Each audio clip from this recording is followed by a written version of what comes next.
advocacy can really help us as Yeah, thank you for starting the recording. Effective advocacy can help us as think tanks, to shape the public debate on important social issues. And I like the element of public debate because it is really one critical space or critical platform that think tanks can use to make sure that citizens who have an interest to have a voice, in issues affecting us, take the space, take the platforms to make those critical contributions. Advocacy is also essential in ensuring that those communities we serve, those communities we come from, those communities we have the opportunity to defend their interests, we can give them a voice. And of course, advocacy is a key approach that our institutions, think tanks in particular, can advance or can use to advance the issues that we address through our mandates. And even in working on some of these issues through our mandate, yes, we capture critical pieces of evidence, we collate perspectives from diverse stakeholders, but how to bring this to the fore to ensure that it contributes to influence systems change. It contributes to shape durable development in our communities, in our countries, for our constituents. Advocacy serves as the key to unlock that puzzle. The term advocacy, is a very broad one. It encompasses a broad range of activities, that feed into this, this big word, advocacy. It's highly pregnant. And one of those key ingredients, that makes advocacy what it is research. And of course, as think tanks, most of us have that mandate, and we are doing great work to conduct research, capture the perspectives, provide evidence that is needed to define solutions for our society. In some instances, we even frame some of these solutions. In other instances, we provide recommendations as to how these solutions should look like. And, that contributes, the research we do contributes to the advocacy we champion. It will be good to hear from some of us. So if you have an understanding, when you hear the word advocacy, what comes to mind? Feel free to type it in the chat. If you are taking notes, feel free to just jot down some points. What is advocacy? I think we will take just one comment in the chat. The first, let's go with the first fingers typing the first response, and we will read that. And we'll just build on that to really expand our rich or deep understanding on what advocacy is. So we are looking forward to receiving, feedback or inputs into what advocacy is, as that will really be helpful. But even before, I can't see any contributions coming in. Okay, so let's just follow. There is a short video here that will give us an overview of what advocacy is.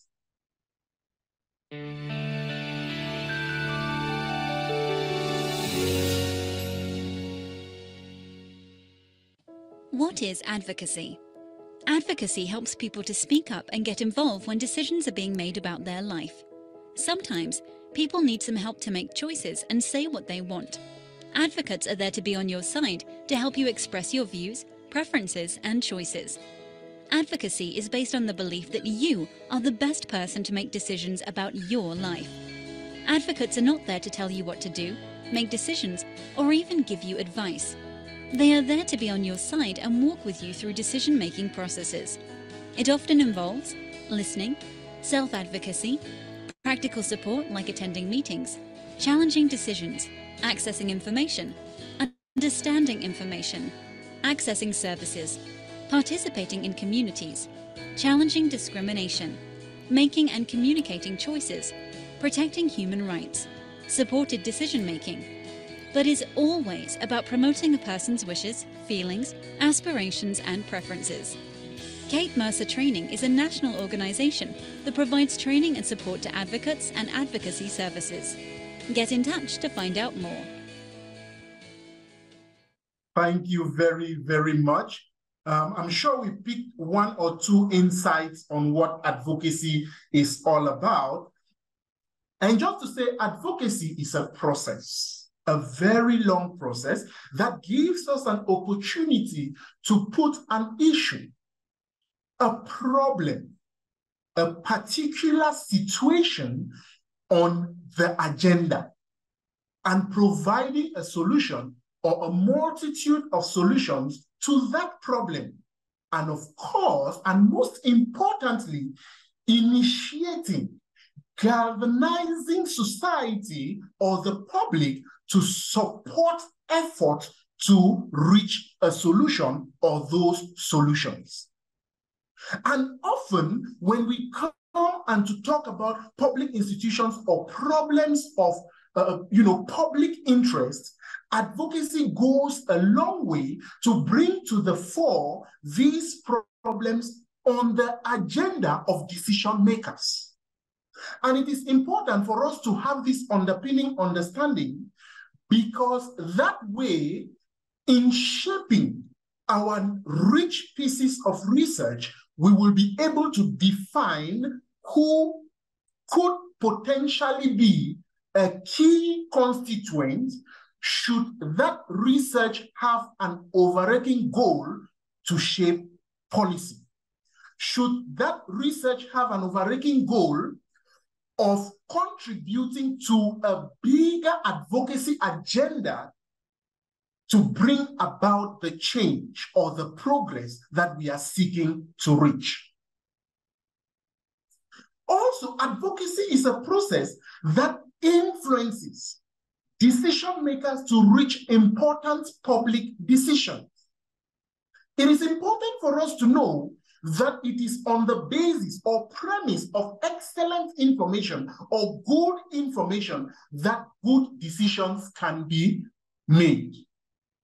To do this, therefore, think tanks have that critical space, critical role to play to contribute in making available the quality of information that can influence or inform decision-making institutions to reach the kind of decisions that will contribute to improve our lives, to improve the lives of citizens. And so we can look at advocacy, broadly speaking, as a process that enables us to inform or assist or contribute to the efforts of decision makers to reach meaningful decisions.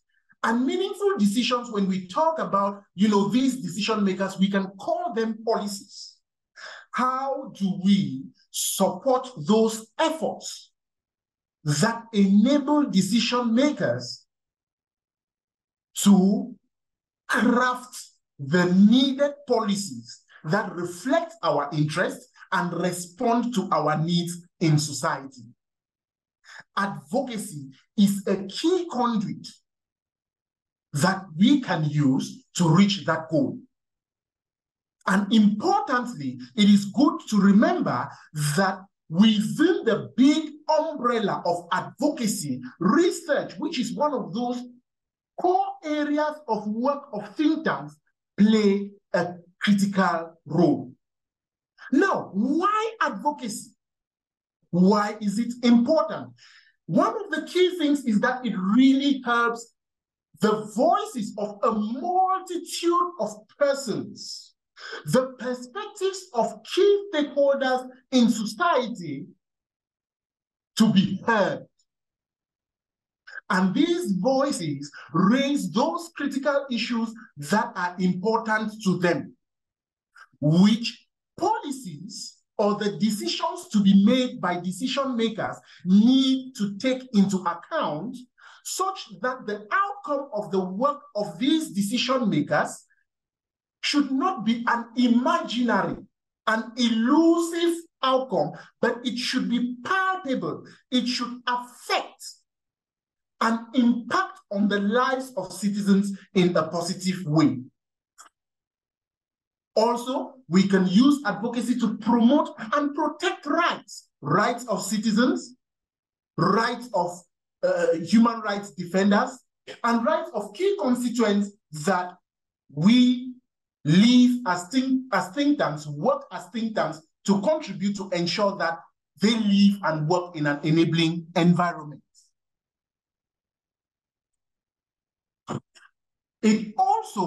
Advocacy is also very important because it really helps to make our views, our wishes, to be genuinely considered when decisions are being made about our lives. And really, that is the plight. I am from Cameroon, it is the plight of many of us Cameroonians, that those decisions made in parliament, reached out by senators, taken by some divisional officers and sub-divisional officers, they should be informed by our interests. And advocacy can help us to clamor, to highlight the need for our interests to be taken into consideration. Let us just look at some 10 specific reasons. And we will all have these materials at the end, so we may not specifically touch on all of them one after the other. But it is important, and one of the key things to note is that advocacy contributes to influence the making, the shaping, the crafting of laws and policies in our society. Advocacy even helps us to understand one another. When we bring together a multitude of diverse stakeholders, we share our aspirations, we reach a common goal as per regards the aspirations, the expectations we seek to achieve. It really helps us to gain a common understanding of who teachers are, taxi drivers are, bike riders are, and how they behave and why they behave that way, landlords, how they are and why they behave that way. Advocacy serves as a key conduit to participation, citizen participation, and most importantly, problem solving. It also helps us to expose opportunities to available resources and services. It is important to note that in carrying out an advocacy campaign, it is key to provide alternatives. Yes, we have identified a problem, but what are possible alternatives that could be considered? These alternatives are put on the table.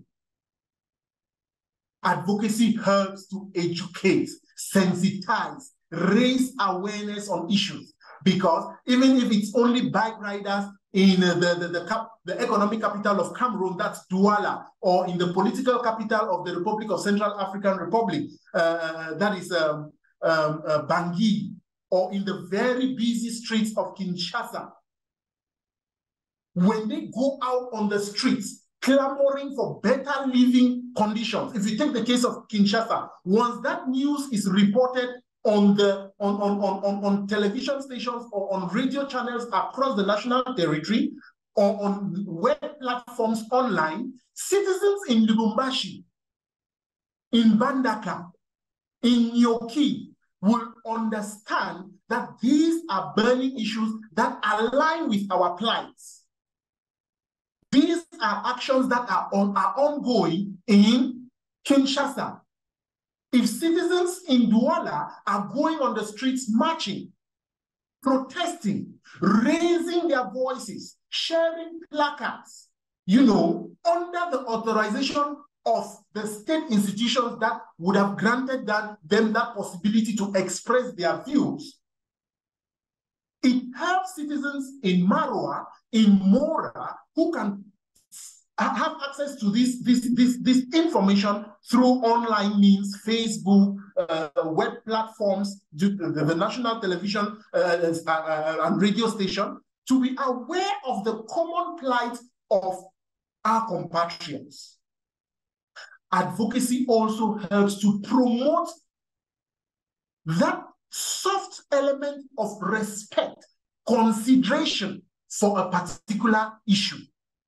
We may be in the city of Yaoundé and we have electricity, but our fellow compatriots in Bunyebe, in Douala, may not have electricity for, say, a week. Thank God that has not happened for a long time. But in case there is another community that is suffering from such a plight, once they raise their voices, put out public letters to administrative authorities raising their concerns, that information goes wider to a wider public, and those of us in Yaoundé can sympathize and add our voices to those plans. And one important thing about advocacy is just giving us that space to interact, to share our views, to express our opinions in a manner that is respected within open societies. It gives us citizens that feeling, that mental strength that we are being heard. We are part of the change makers in our society, raising those critical issues that need the attention of decision makers, such that hopefully decisions can be reached that will meet us at our points of need. It really makes us to feel that sense of, belonging. And it gives a psychological sense of, satisfaction that we are contributing to shaping our society. It is important to know that advocacy is really one conduit that can help us reach public institutions. And in this case, we are using public institutions as the specific case study, that make decisions in our societies. And think tanks, being a key constituency of the knowledge power bank in our society, conduct a lot of rich research, relevant research. And this research can inform, can enrich, can serve as an ingredient to advocacy efforts that can influence the work positively of public institutions or decision makers. And so we'll just look at some basic steps that we can use or follow to have a successful advocacy engagement. One thing to note is that our contexts are different. So while these 7 steps are being shared, it is important to take them, but contextualize them. What are the legal frameworks in the Democratic Republic of Congo? What are the legal frameworks in Chad? What are the legal frameworks in Cameroon that can enable us to advocate for the change we want through the tools we have as think tanks?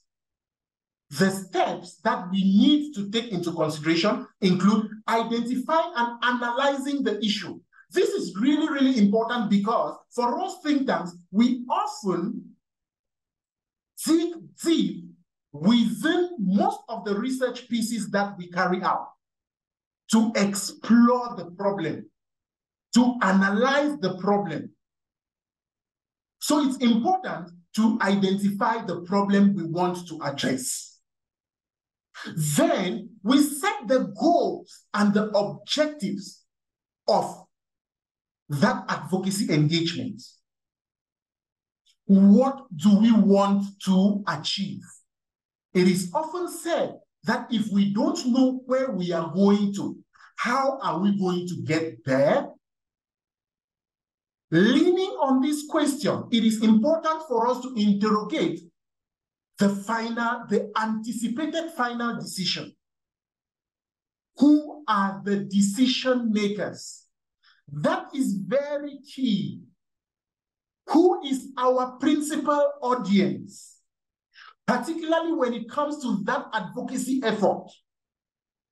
Whom do we want to influence so that they can make a decision? Then we craft our message. And often it is important to note, we would have carried out a laudable piece of research, sometimes very long, sometimes moderately long, sometimes very simple. It is important to know that a key characteristic of many decision makers is that they need easy to access information. So irrespective of the length of our research pieces, how can we make that information to come out in palpable bites, more accessible forms, easy to access and consume, not bulky 300-page documents? Can we simplify that into 2-pager talking points, into 5 graphics, into a short video of 1 minute 30 seconds? That will carry our core message and the core alternatives of the proposal that we are putting on the table. Then we set a timeline. Yes, this is an issue we have explored through research. We want to engage or collaborate with diverse stakeholders to see that that issue is put on the agenda and it contributes to change and a decision is made about it. What timelines do we have? Like we said earlier, advocacy is a process. Yes, it is. And often it can be very long. Some would say, depending on the issue, we cannot really even define a specific final timeline when we will get the anticipated result. However, it is good to just put some milestones that will serve as guiding pegs to enable us work cautiously, strategically towards the realization of that advocacy ambition. It is important to know the resources we have. What resources do we have in terms of knowledge prowess, in terms of manpower, in terms of financial resources, in terms of collaborators who can support the advocacy efforts?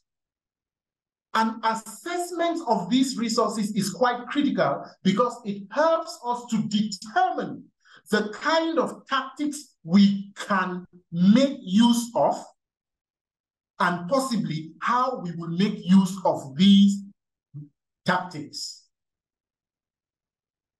That is the element around the resources that we need to weigh what we have to do what we want to do with. Then it is important to monitor. Monitor goes as the process unfolds. It is important to do that and derive lessons, capture the lessons, identify the successes, the little drops of success we are picking along the journey, the challenges we are encountering. Maybe we have identified some stakeholders as key collaborators, yet they are not coming along with us. What are we learning from that? What can we do instantly along that journey, along that process, so that we can have the best tools, techniques, means to work towards our final destination? And hopefully, once we reach that expected end, we assess or evaluate the entire process. What did we do? What were we able to achieve? What went wrong? What did we miss out on?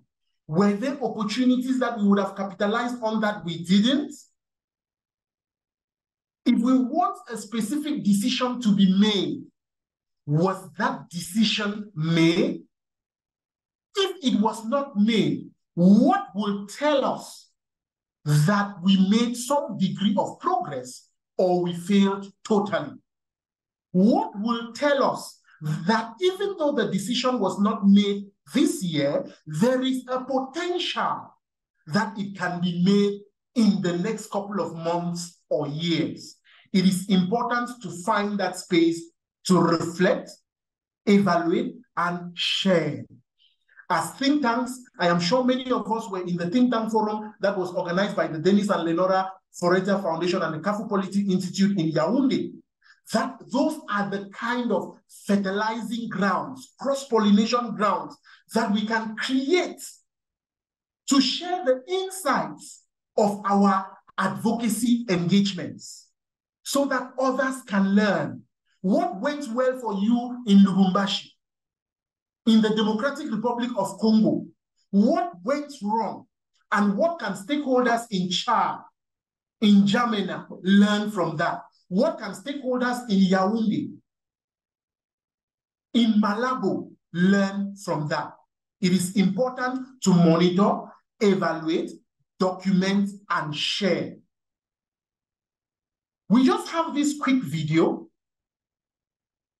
While grassroots campaigns need to be strategic, they definitely don't need to reinvent the wheel. There's a proven path for success already being used to transform public will into political power across the nation, and it's explained in the book, The DeMarco Factor. It's a multi-year process, but we can summarize the main points in under 2 minutes. Step 1. Create an evidence-based policy plan. This is where you work with local experts and grassroots organizations to develop a watertight, proven policy solution. Don't skip this step. This research sets you up for success throughout your campaign. Next, test the plan with a high-quality poll. If you're going to get groups and politicians to sign on to something, you'd better make sure it moves voters first. And don't skimp on polling. Reliable results from a respected firm get you the credibility you need. Now you're ready to build a coalition. Create a resolution for groups to endorse and work hard to get lots of important organizations signed on. Got your coalition? It's time to bring on the media. The more media, the better, because media coverage builds public support for your cause and motivates your supporters. The fifth step is to make your policy into an election issue. This is when you leverage your coalition's strength to make candidates for office endorse your resolution. Then, let the voters know which candidates have endorsed it and which have not. And lastly, go win in the legislature. Because your powerful coalition got the candidates for office to endorse your cause, you begin the next legislative session with the support of a strong number of legislators committed to get the job done.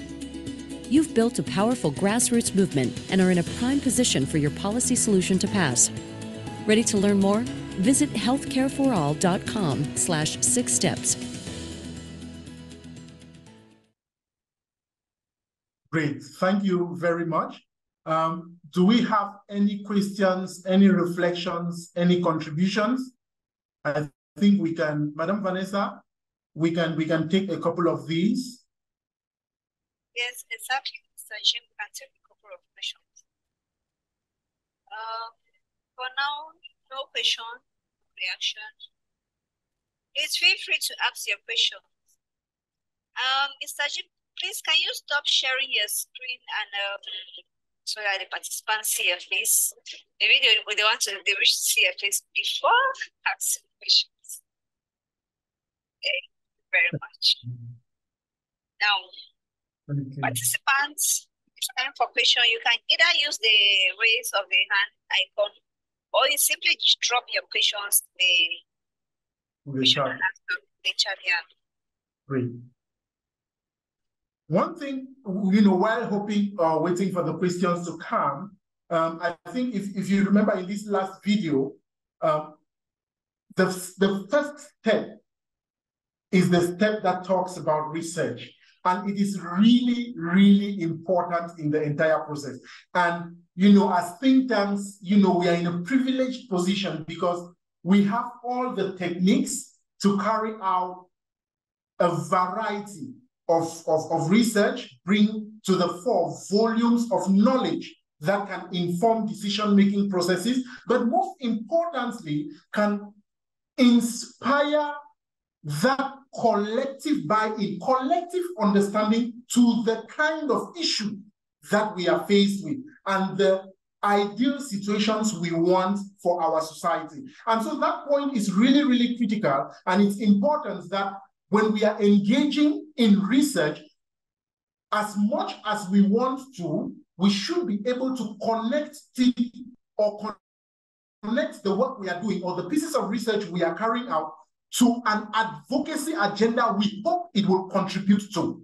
If we are able to do that, it even helps us, to formulate our methodologies, identify the audiences. In that case, as a key constituent, we'll be looking at decision makers and decision makers vary depending on the kind of issues we want to address in a piece of research. But it's important because when we have that overarching goal, that the end result or the potential outcome of this research is to shape a particular decision-making process, then right from the onset, we will know how well to do that. The second element is about the polling. Yes, we've identified the issue at hand, and we have interrogated that further or diagnosed that particular issue further through our research. But how does it connect specifically at the time in point when we want to advance to contribute to an advocacy agenda? How does it connect to the issues at hand of the citizens whose interests our mandate as think tanks are working to defend or to address?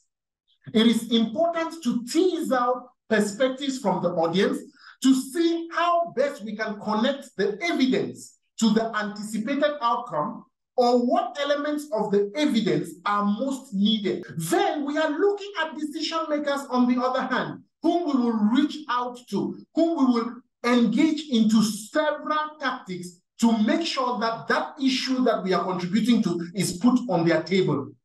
How do we make the evidence we've documented accessible to them? Should it be in flyers? Should it be in video formats? Should it be in audio jingles? Should it be in the form of cartoons? How do we make that evidence to be accessible to them? The most important thing to note is that, yes, the evidence we have collected, we need to simplify it. We need to break it down for the masses. And the masses here, I am putting everyone in bracket. But in the case of an advocacy action where we know the specific stakeholders we will be reaching out to, we will be connecting with to move the needle to the direction we want, we should make that knowledge, that information accessible, understandable, appreciated by them in ways that they can own it and equally contribute equally, even if not more powerfully, to put the issue on the table of decision makers. I think these are very important things we need to take into consideration. And we talked about tactics. You know, we talked about in the steps of advocacy, we talked about, you know, the resources we have, and these resources can be financial. In our case, as think tank, it could be the knowledge banks that we have. It could also be the manpower. It could be the collaborators. In some of our instances, we work closely with the media. It could be the media. In other instances, we work closely with other think tanks. In some instances, it is with specific non-governmental organizations that champion advocacy agendas on a particular issue. For example, health issues. For example, issues pertaining to sexual and gender-based violence. For example, issues pertaining to political governance or democratic advancement in our society. These are all resources we can capitalize on. I have seen your question, Guy. That's a very important one. I will come to that. And then we also now look at the tactics, you know, the tactics. And that is where I can quickly touch on this very important. So Guy, this very important question, Guy is asking, please, could you give us the differences between advocacy and lobbying? Advocacy is a bigger umbrella that encompasses diverse approaches or diverse techniques that can be used to respond to a policy issue in our society. In the basket or under the umbrella of advocacy, lobbying is one of them. The approach or the techniques we use to draw the attention of a particular stakeholder, to take interest in our issues and work towards addressing them. And lobbying has very soft techniques. It could be through dialogue. It could be through meetings. It could be through very approachable, friendly ways of influencing the perception, the thinking, the mindset of specific stakeholders to buy in to our issue. Whereas, advocacy being the bigger umbrella, there are other tactics within the umbrella of advocacy that could be sharply different from lobbying in terms of the extent to which you are pushing. For example, protests. Protests constitute a tactic that you can use, in an effort to influence decision makers. Boycotts. Boycotts are a tactic you can use in your advocacy campaign to influence decision makers. Sit-down strikes are tactics you can use in your advocacy strategy to influence decision makers. Hunger strikes are, these are different tactics, but you see, a hunger strike, a sit-down strike, a sit-down strike where you go into, in front of, say, the office of decision makers, and 100 people just sit in the courtyard and say, no car leaves this courtyard until you reach a decision on our case, on our situation. That is, somewhat a pejorative approach. But with lobbying, you can just have sending a letter to those decision makers. You can invite them for breakfast. You can invite them for brunch to discuss, share ideas, brainstorm on the alternatives that you are putting on the table towards the decision that they should or are likely to make. So that is a key, that is how we can, try to segregate lobbying from advocacy. But it's important to know that lobbying comes as a subset of advocacy. I hope that is very helpful, Guy Jengu, and thank you for raising or for highlighting that very important question. It will be good to have any other questions if there are. I think we have a question from Mr. Binme. The first question is, how do we know that our advocacy is successful? Then the other one, how do we do a good advocacy without compromise?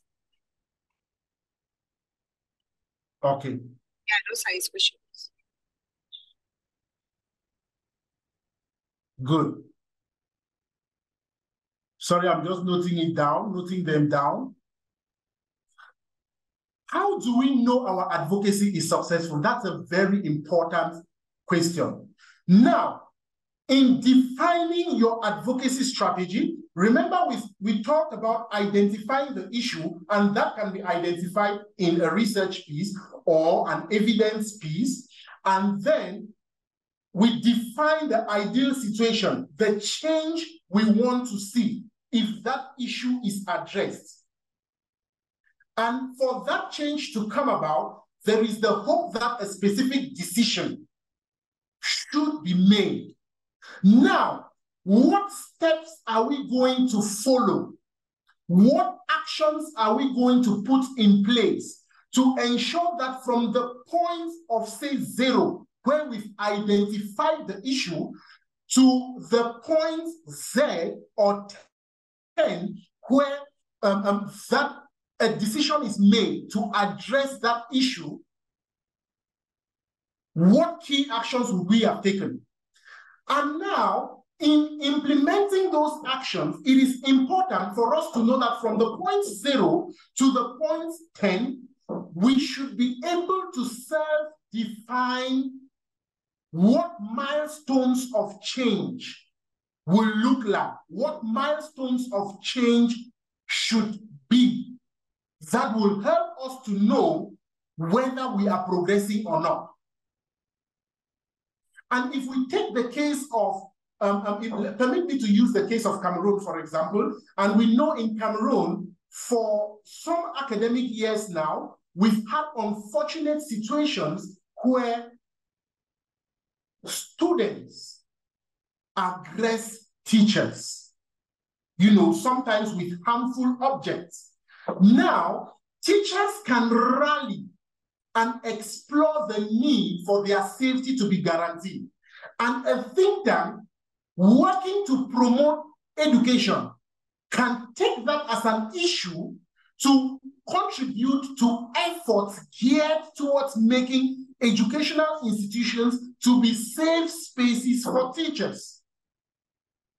In doing so, you will collect evidence on what the problem is, and in that process, define alternatives. What should be the solution, potential solutions to that menace? Once you do that, once you then take up an advocacy action, you will identify the diverse tactics you will use, the diverse stakeholders you will need to engage with, and in an effort to move from the research you would have collated on the extent of the damage this aggression on teachers is causing, or the extent of the insecurity of some of our schools to our teachers, to the ideal situation where our schools are safe spaces for teachers, you will be able to define, what will help you know that we are making progress towards a situation in the near future where educational facilities will be safe spaces for teachers, or teachers will be generally safe working as teachers. You can then look mobilizing head teachers, mobilizing divisional delegates of education, mobilizing security forces, having campaigns on radio and television, you define all those milestones. And maybe in some instances, you can even define situations where some of these recalcitrant students confess or part ways from being recalcitrant to being obedient and respecting rules and regulations within the institutions and in the country at large. And when you define all these respective milestones, as you engage in the different efforts to move towards a safe space for teachers in our educational institutions, you should be able to see whether the security forces are coming on board your campaign. That is a tick. That is a plus. You are making progress. If they are not, then you need to rethink. And that's where the monitoring comes into play. Because you know that there is something you are not achieving and you need as a critical ingredient to the process of achieving that goal. So that is a way that you can use. And it really depends on the advocacy actors, the champions of that advocacy agenda. Now, how do we do good advocacy without compromising? The fundamental thing is in engaging in any advocacy effort. What are your values? The values, and the values are key. Transparency, accountability to your actors, no corruption, integrity. Because in some societies, advocates can be bought over. You champion an agenda, to promote, political goodwill, to promote high democratic transparency in our democratic processes. And because those efforts may be posing a threat to, those in power who may not be the ideal at the point in time, those in power who have the resources can come over to buy you over, offer you lands, offer you money in an effort to twist your intentions and take you off guard, give you nominations, to be director, to be minister, in an effort to quell, your activism spirit and your efforts to promote, the positive change you want. So the fundamental thing in that case is basically defining your values and sticking to them. And one key thing, don't be violent. Try to use non-violent techniques as much as possible. If we know the history of the civil rights movements in America, we have non-violent activists like Jim Lawson. Those are examples, and I'm using these because you can then go back, watch videos around this to see how they imbibe values of peace, no fighting back, no physical or harmful retaliation in a process. And it took them years to subdue oppression, pressure, without being violent, yet they overcame. So it's important to define key values that, in your view, should help the movement to stay uncompromised. Je vois, il y a une question dans le chat. Hervé Ondoa, merci beaucoup. Bon après-midi, monsieur. Merci pour la présentation très intéressante. Quelles sont les techniques à utiliser pour que les décideurs publics prennent en compte notre plaidoyer dans notre cadre d'un think tank quand on sait qu'ils ne sont pas toujours attentifs aux recommandations que nous faisons? Ça, c'est une très belle question. Et il y a tant des approches. D'ailleurs, il faut étudier les comportements ou les psychologies de ces décideurs. Quels sont leurs intérêts? Il est important d'être capable d'identifier leur position d'intérêt. Quand vous identifiez cela, il faut aussi comprendre comment ils fonctionnent. Il y a dans quelques pays où ces décideurs, peut-être, leur niveau d'éducation n'est pas si élevé. Si leur niveau d'éducation n'est pas si élevé, est-il important de partager avec eux les textes de 45 pages ou les textes même de 3 pages avec les terminologies si compliquées? Quels sont d'autres moyens de communiquer nos messages qui portent sur le problème que nous souhaitons qu'ils prennent en compte? Les vidéos, les animations audio, pourquoi pas les animations artistiques, le théâtre d'une heure ou de 45 minutes ou de 30 minutes ou de 1h30 minutes, où vous pouvez inviter quelques de ces députés comme invités spéciaux. Et vous savez, ils aiment ce genre de... Qu'on les honore, il faut les donner ces honneurs. Qu'ils peuvent ou qu'ils vont participer à ces événements, qu'ils vont influencer leurs pensées. Aussi, dans une campagne de plaidoyer, il y a ce qu'on appelle en anglais the messenger, celui qui porte la porte-parole du message. Parfois, c'est important de prendre quelqu'un qui est renommé, quelqu'un qui est bien respecté. Par exemple, un ancien député, par exemple, un artiste, par exemple, Francis Ngannou. Pour les Africains, nous savons tous Francis Ngannou. Vous voyez, les gens avec la dignité, avec l'intégrité, mais aussi avec une visibilité où leur mot vaut 1000 mots. Vous pouvez les utiliser comme les porte-parole pour qu'ils sortent de temps en temps pour partager les messages clés de votre campagne.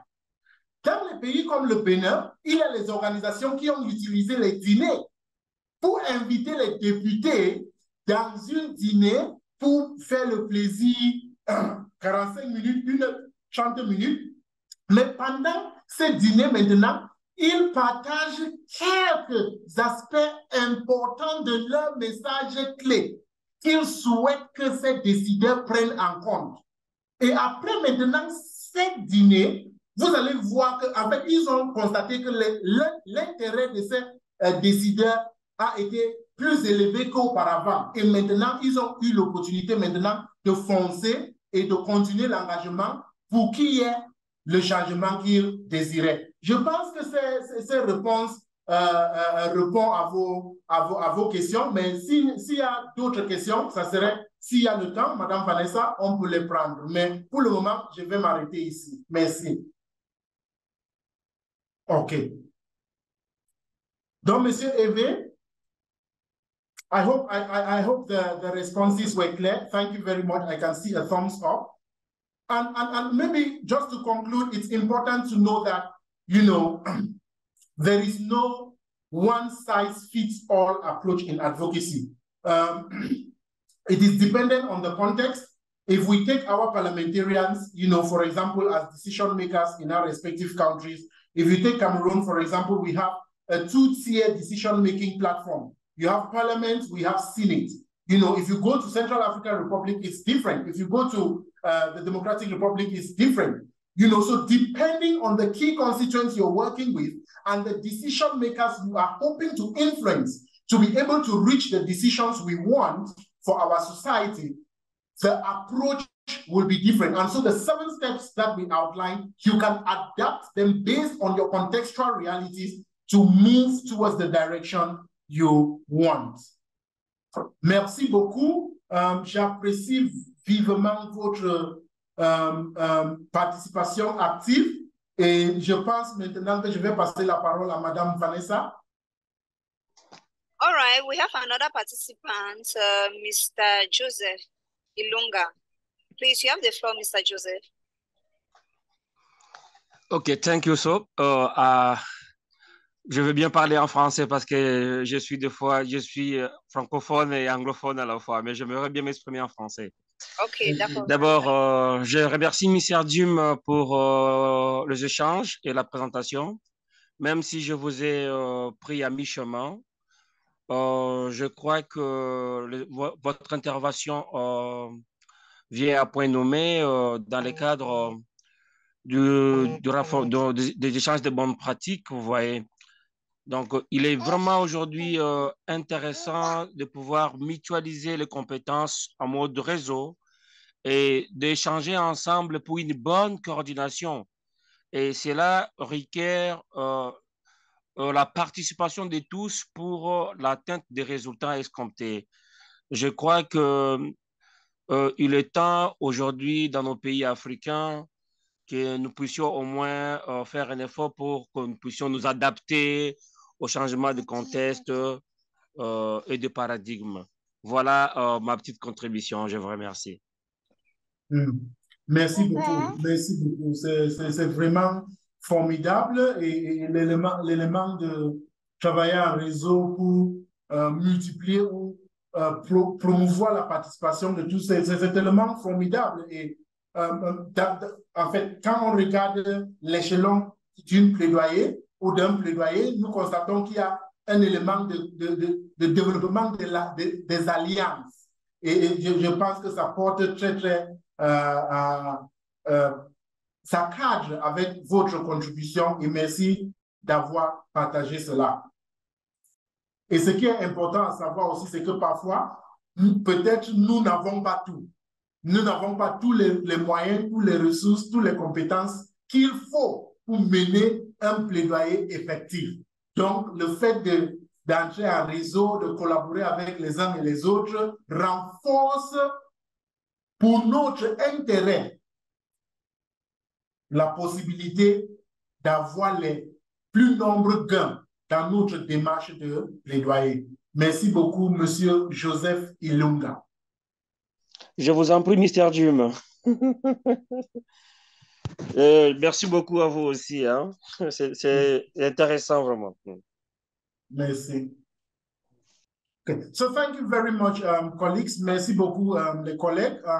You know, I understand that sharing this, it sounded so easy, but the complexities in the terrain are quite enormous. You know, they are huge. But again, I think those challenges should be used as building blocks, you know, for bigger opportunities, for, you know, as staircases to the destination we want. Those challenges, you know, when we talk about the enabling environment we operate in, you may want to engage in advocacy efforts and you are being clamped down by security forces, or you are not even given the authorization to express your views. These are challenges we encounter, but it's important to note that when we talk about, you know, there are over 192 tactics, you know, that you can use in a nonviolent engagement, in a nonviolent approach, you know, which you can deploy in your advocacy strategy. So it's really important to know that there are bigger opportunities even in the face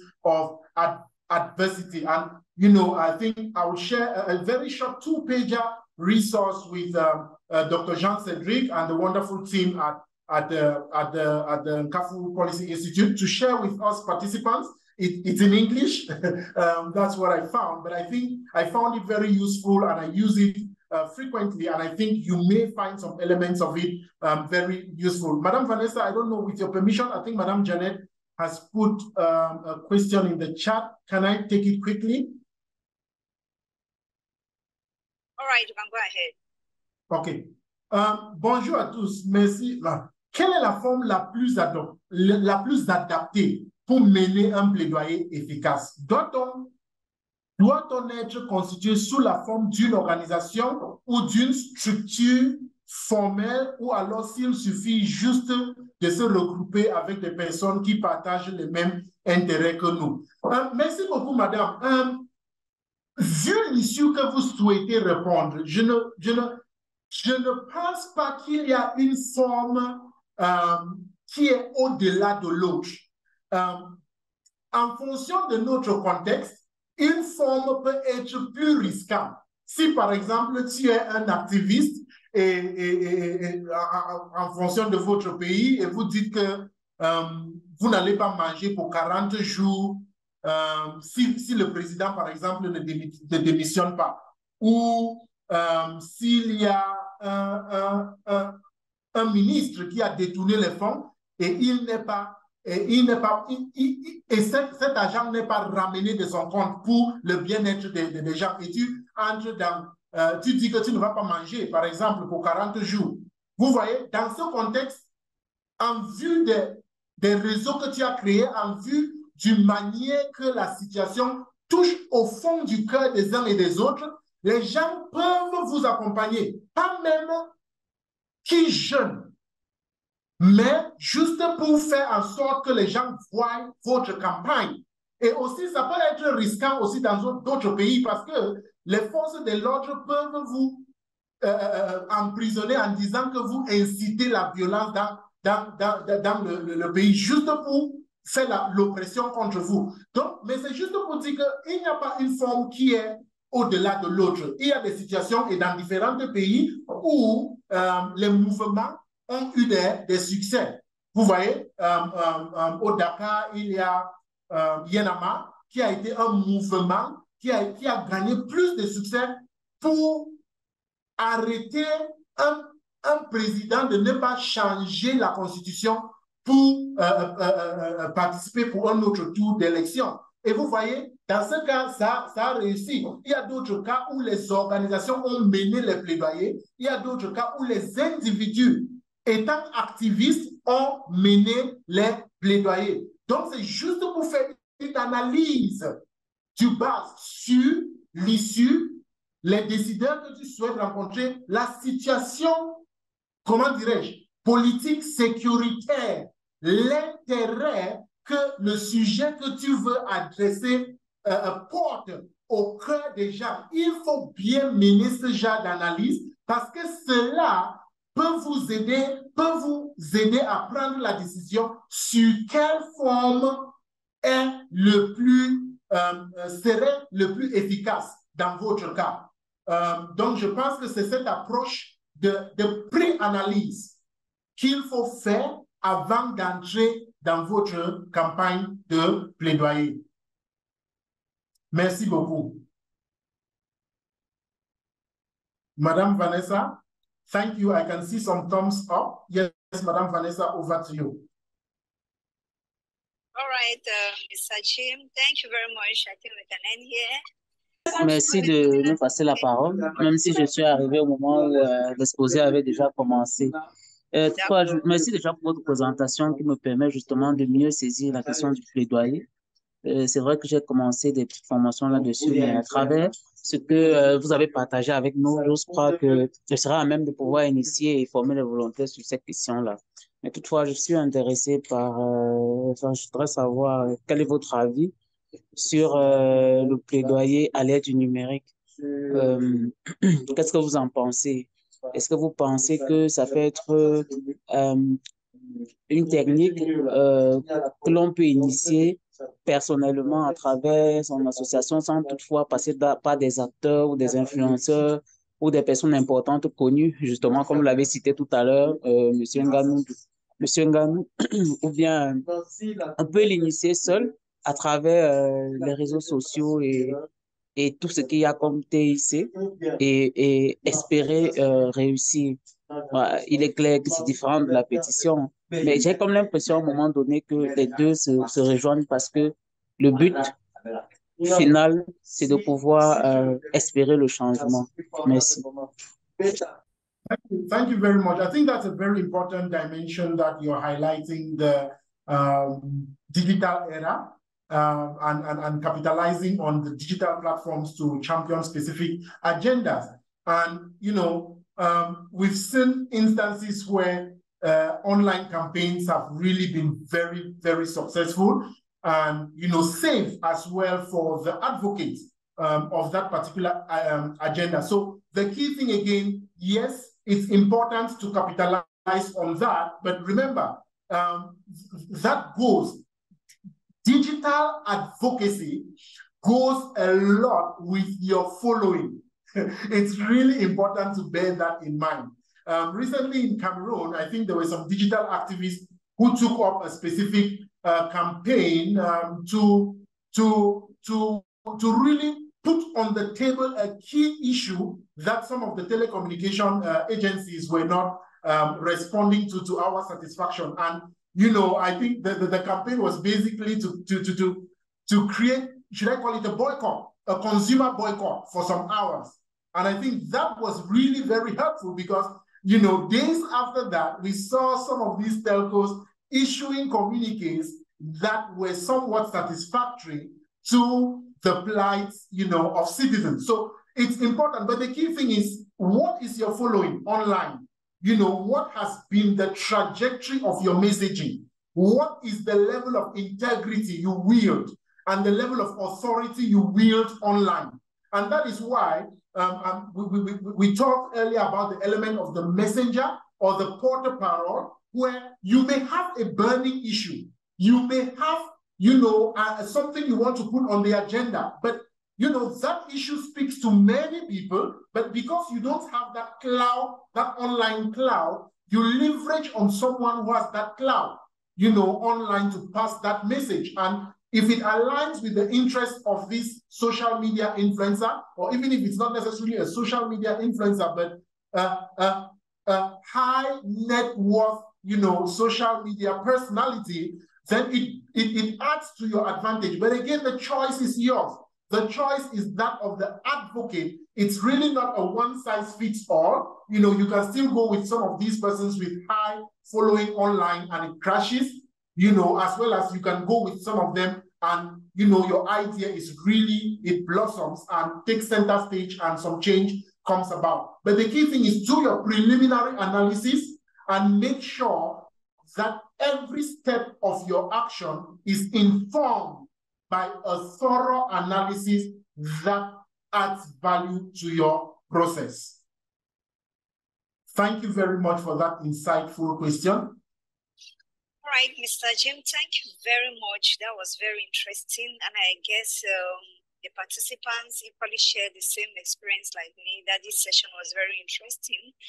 Talking about advocacy is what all of us are practicing in our various domains. I mean, you can't do without advocacy in a government like us, the democratic government. So we thank you very much for being our trainer of today. The session was very good, very interactive, and we are very grateful to have you. And also, I wish to invite our dear participants that we are going to be holding a careful debate, which is going to take place on the 24th of this month, that is on the 24th of November 2023, at Mona Foundation in Yaoundé, starting from 2 p.m. So please, if you want to hear much more of advocacy debates, because we are going to have two debaters, one will be arguing for and the other one against. So please feel free to join us on the 24th of November 2023 at Mona Foundation, 2 p.m. We'll be very happy to have you. Access is free. So we'll be there waiting for you. Mr. Jim, thank you and have a wonderful day. Thank you very much.